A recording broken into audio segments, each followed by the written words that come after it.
Yes.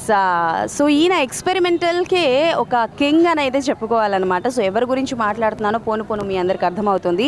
Hi, hello, namaste, welcome to TFPC. నేను మీ Anjali. Yes, I'm talking about Chiyaan Vikram garu. So starting దగ్గర నుంచి ఆయన కెరియర్లో చూసుకుంటే ప్రతిదీ ఎక్స్పెరిమెంటలే.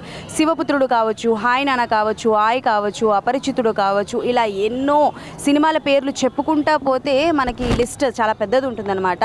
సో అలాంటి ఎక్స్పెరిమెంటల్ జానర్లో తీసిన ఒక మూవీ తంగ్లన్. అండ్ తంగ్లన్ మూవీ అయితే అదిరిపోయిందబ్బా లిటరలీ. అంటే మనకి తెలియని కథని మనకి నచ్చినట్టు చూపించడం అనేది it's completely an experimental. And that ఆ క్యారెక్టర్ కోసం ఈ కథ ఎంతవరకు యాక్సెప్ట్ చేస్తారో లేదో జనాల సంగతి తెలియదు, కానీ ఆ కథ కోసం ఆయన వెయిట్ లాస్ అవ్వడం, వెయిట్ పుట్ ఆన్ అవ్వడం, అండ్ ఆ త్రూ అవుట్ ద షూటింగ్లోని వాళ్ళు పడ్డ కష్టం కావచ్చు, అండ్ అలాగే మాలవిక గారు, పార్వతి గారు వాళ్ళ క్యారెక్టరైజేషన్స్లో అయితే జీవించేశారనమాట. And it's an completely unique concept. మనకి నిజంగా ఎక్కడ హిస్టరీస్లో కానీ ఎక్కడ కూడా మనకి దొరకదనమాట. సో తంగ్లన్ నాకైతే బాగా నచ్చింది. Yes, it's a slow narration movie, కొంచెం స్లోగా ఉంటుంది, బట్ యునో లైక్ ఇంట్రెస్టింగ్గా తెలుసుకోవాలి అనే ఎంతూజియాజం ఎవరిలోనైతే ఎక్కువగా ఉంటుందో వాళ్ళకి ఈ మూవీ బాగా నచ్చుతుంది. అండ్ ఎస్, చియాన్ విక్రమ్ గారి ఇంకొక ఎక్స్పెరిమెంట్ అయితే సూపర్ సక్సెస్ అయిందని అయితే చెప్పుకోవాలి.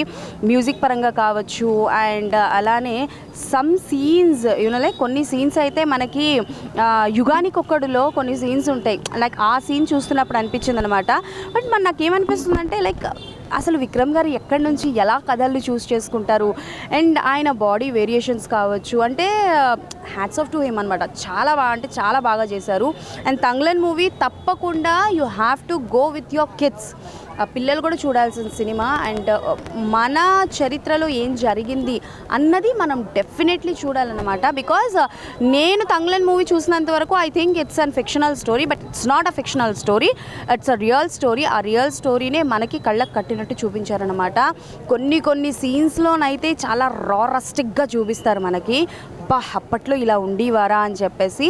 అంత మొరటితనం, అంత మొండితనంలో కూడా there are some cute romances are there, some emotions are there. కొన్ని బాధలు, కొన్ని నవ్వులు, కొన్ని ఏడుపులు. కానీ యూనో లైక్ ఒక ట్రాన్స్లో మనిషి ఉండిపోతే ఎంతకైనా తీసుకెళ్తారు అన్న పాయింట్ ఆఫ్ వ్యూలో ఈ మూవీ అయితే ఉంది. తంగ్లన్ అందరూ థియేటర్స్కి వెళ్ళి చూడాల్సిన మూవీ అనమాట. నాకైతే బాగా నచ్చింది. మరి మీకు ఎలా అనిపించింది అన్నది కింద కమెంట్స్లో మెన్షన్ చేయండి. Definitely we will talk about another movie. Yes, ఇంకా చాలా మూవీస్ ఉన్నాయి. మూవీస్ చూసిన తర్వాత మీ అందరితో హ్యాపీగా మాట్లాడతాను కాబట్టి అప్పటి వరకు కీప్ వాచింగ్ టీఎఫ్పిసి.